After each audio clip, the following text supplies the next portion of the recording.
Guys, so when I saw that these are going for $14 approximately, the different sets cost different prices on Amazon, I couldn't resist, because when these launched, these Prima Marketing Watercolor Confections, I picked up the tropicals here, when these launched they were going for like $30 a piece. So let's go ahead and unbox these as part of my ongoing series on watercolor basics. So we have a cardboard box. The back reads, Watercolor Confections are artist-grade, high-quality, and highly pigmented watercolor pans. Watercolor confections are sized perfectly for artists on the go. These professional-grade paints provide bright, intense, smooth, and long-lasting colors that will work beautifully for any art or mixed media project.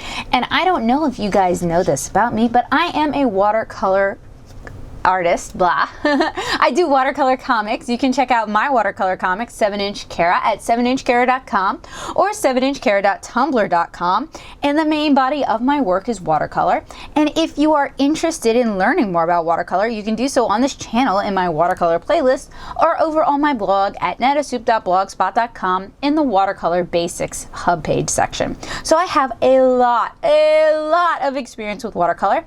And my primary go-to watercolors are Winsor & Newton, Daniel Smith, Holbein, and then I like Soho for bright, intense colors.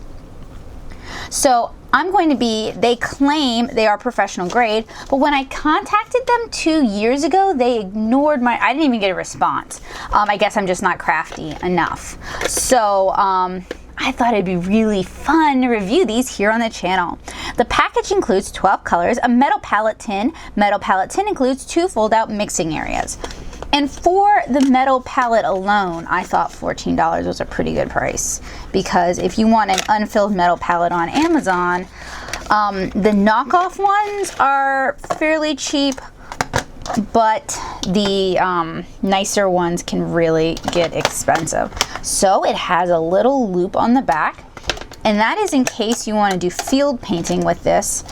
You can like loop your hand through like this and then open it, and I will do so. All right, so that is our first mixing section, and if you want photos from this review, you can head on over to the blog for this review. And then this folds out, and there's also a swatch card, which is super handy. Less handy is this isn't on watercolor paper, it's just on sort of a cardstock or an absorbent paper. And my pans all came individually wrapped and numbered. And I went for the tropicals because they were pretty inexpensive, and they also had some really bright, fun colors. So I am going to remove this tray. This is really cute. This is like a tiny version of my normal palette, which was, you know, 30 bucks unfilled. So this is $14 if you catch the sale, and you can check my link below in the description for the link to that.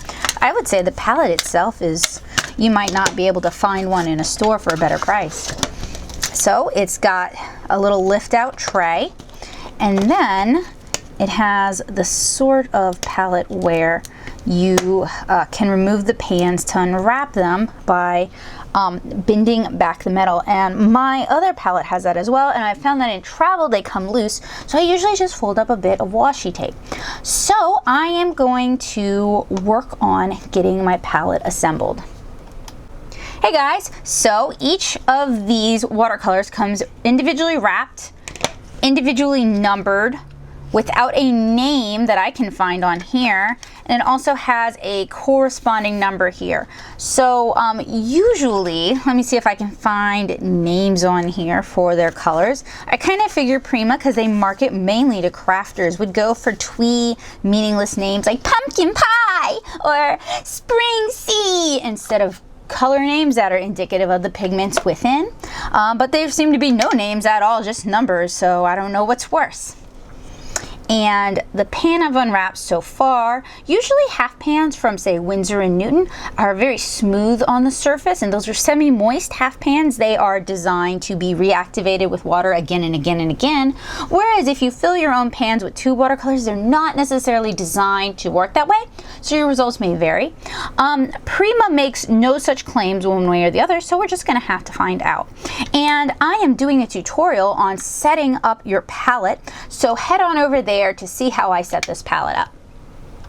All right, so I've gotten all of the colors unwrapped, and I just wanted to show you, let me see if I can get it to focus, that all of the pans have a fairly rough texture, which is the first time I've ever really encountered that with what is supposed to be artist quality watercolors. It doesn't necessarily mean they're not. It's just in all my years of painting and in all of my years of reviewing art supplies, both on the blog and here on the channel, I've just never encountered that.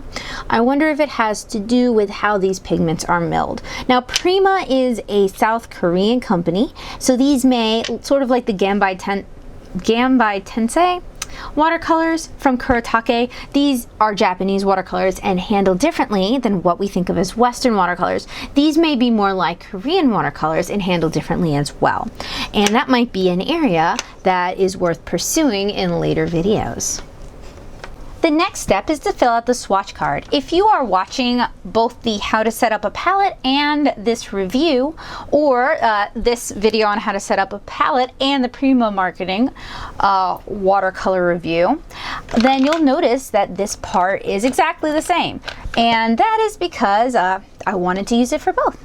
And you can't do it twice, right?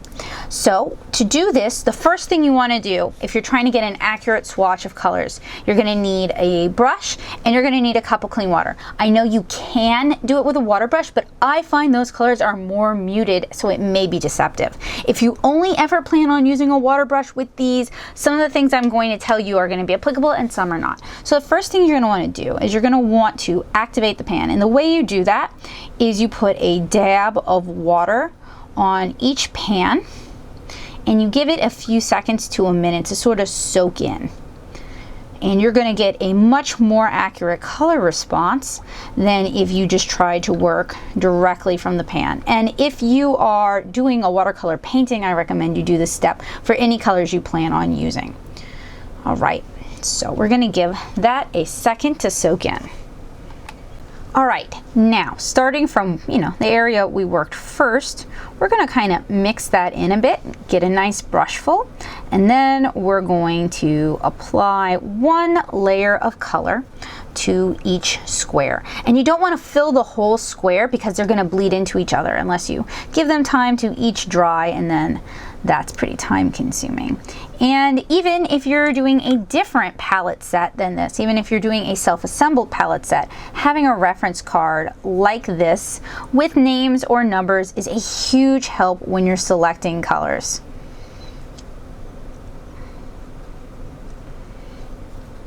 And I use mine when doing 7-inch Cara pages.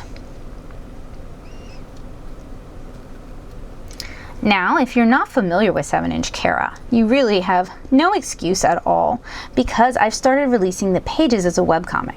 So if you enjoy my art, my videos, my tutorials, please do check it out. And I'm working now on the second. These are some pretty basic colors, and I will list them off in a bit. I think I can get pretty close to what I think these colors are.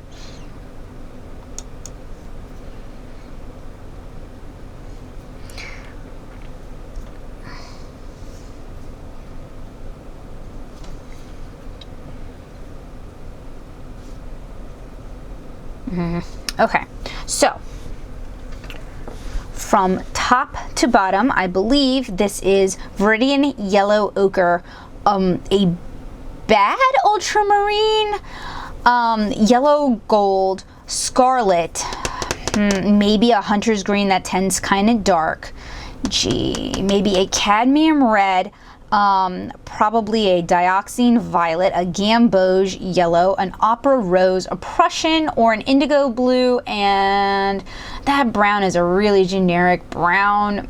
It's not red enough to be burnt sienna. It could be burnt ochre. So yeah, those are the colors that I am guessing the official color names for the colors in the tropical set. Alright guys, so we're going to let our color card go, we're going to let our color card dry, and then we're going to put everything back in the palette, and your palette is assembled and you are ready to paint. So I hope you guys enjoyed this video. I hope you found it helpful. I hope you found it useful. If you have questions, let me know below. I don't plan on purchasing the other Prima watercolor sets out of pocket to review, but if that's something you'd strongly like to see me do, you can head on over to my Patreon at patreon.com/natosoup, join the art nerd community, and let me know you're interested in that. If you enjoy watercolor tutorials, if you're looking to get started in watercolor, particularly if you're an illustrator or a comic artist, head on over to natosoup.blogspot.com and check out my wonderful watercolor basics series. And while you're there, head on over to the 7-inch Cara link and read my beautiful webcomic. I hope you guys have a great day, and I hope to see you again really soon. Bye! Alright, so for true color accuracy, I need to let these dry fully, but I can go ahead and put my little palette back in my, or rather my little tray of paints back in my cute little palette. So I will see you guys in a little bit. Alright, so most of my colors have had a chance to dry, not all of them. This paper isn't really great for watercolors. It is buckling a little bit and there's no texture or tooth to it, but you know, I could turn around and print out my own or even hand label my own on watercolor paper. So while it's not as nice as I would like, it is better than nothing. So I hope you got, oh, that's right, we ought to do some comparative colors. So we have our number 13, which according to the wrapper is a pastel green. Nope. We have number 14, which, no, that's 21. Is this 14? Oh my goodness. Which according to the wrapper is a very light pastel pink. We have number 15, which is a little more lavender on the swatch. And I know these are just to be like cutesy woo. They don't really mean anything, but if you're not familiar with watercolors and if you haven't been duped before, if you haven't been burnt before, you don't read a lot of reviews, you could get tricked. So that's why we're going through this step by step. Then you have this beautiful lime green color as opposed to a green gold. Now I have to say green gold is one of my favorite colors, especially Winsor & Newton green gold, because it shades from like a chartreuse yellow to like a rich deep olive. It's a beautiful color and it's fantastic for painting grass like in Cara, but definitely not what the wrapper indicates. Then we've got number 17, which is sort of like a peachy pink on the wrapper, but is a hot vermilion when you swatch it. Then we've got sort of like a muted subdued green, which is more of a hooker's green when it dries.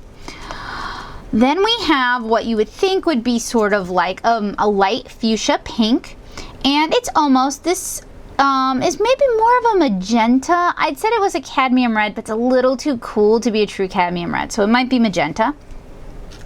Our purple here is a darker shade of lavender, a light purple, as compared to a very dark dioxine purple, although it is a good purple in that it's sort of a middle of the road purple. So you could mix it with your magenta here and get a nice mauve or fuchsia. You can mix it with your blue up here and get a nice bluish blue violet. Then we've got our gamboge color, which is a golden, like a goldenrod color. Now this shows it as like a almost a honey yellow, more like mustard, and it is definitely a warmer yellow than that. And it would have been nice if they included a cool yellow, but you can often use your green gold, your chartreuse green, as a cool hued yellow if you dilute it enough. Then we've got number 22, which is a little more purple according to the swatch than number 19. In here it's definitely pinker, so it's definitely cooler than number 19. We've got 23, which is sort of like a faded blue jean color, which would have been a beautiful color to have, which is an indigo in terms of looks. And then we've got number 24, and it's like a nice kind of latte color, but it's much richer here. In fact, this dried richer than it went down. And the wrappers do not include an actual color name anywhere. So my guesses are approximate based on years of watercolor usage and research and reading reviews and writing reviews. So I'm doing the best I can.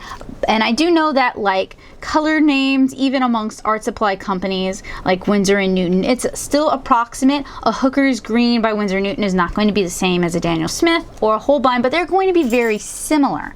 So that's kind of what I was basing these color names off of. So I hope you enjoyed this unboxing and demonstration, and I hope you guys will stick around. I'm going to demonstrate these a little bit further because I'm curious as to the opacity of these colors, because these are inexpensive watercolors and they tend to use optical brighteners to get these sort of saturated colors. Optical brighteners being like talcum powder, talc, chalk, colors that will turn to mud if you paint too many layers. And that's something that's really important to know if you want to do more detailed watercolors. So I will test for that, and I'm also going to do a field test demonstration so we can really find out how these colors perform. So I hope you guys enjoyed this video. I hope you will consider leaving a like and definitely consider subscribing. I do all sorts of fantastic art supply reviews, demonstration tutorials, overviews, both here and on my blog. And if you would like to learn how to watercolor, if you're watching this video because you purchased one of the Prima watercolor sets and you want to know what other people think of them, head on over to natosoup.blogspot.com and go to my watercolor basics hub page. I have loads of reviews and tutorials and demonstrations on there as well, spanning over 5 years. So I really think it is a great resource. I would love to see it get more love. So if you enjoy it, if you enjoy what I do, please share that with 2 friends. That would help me out immensely.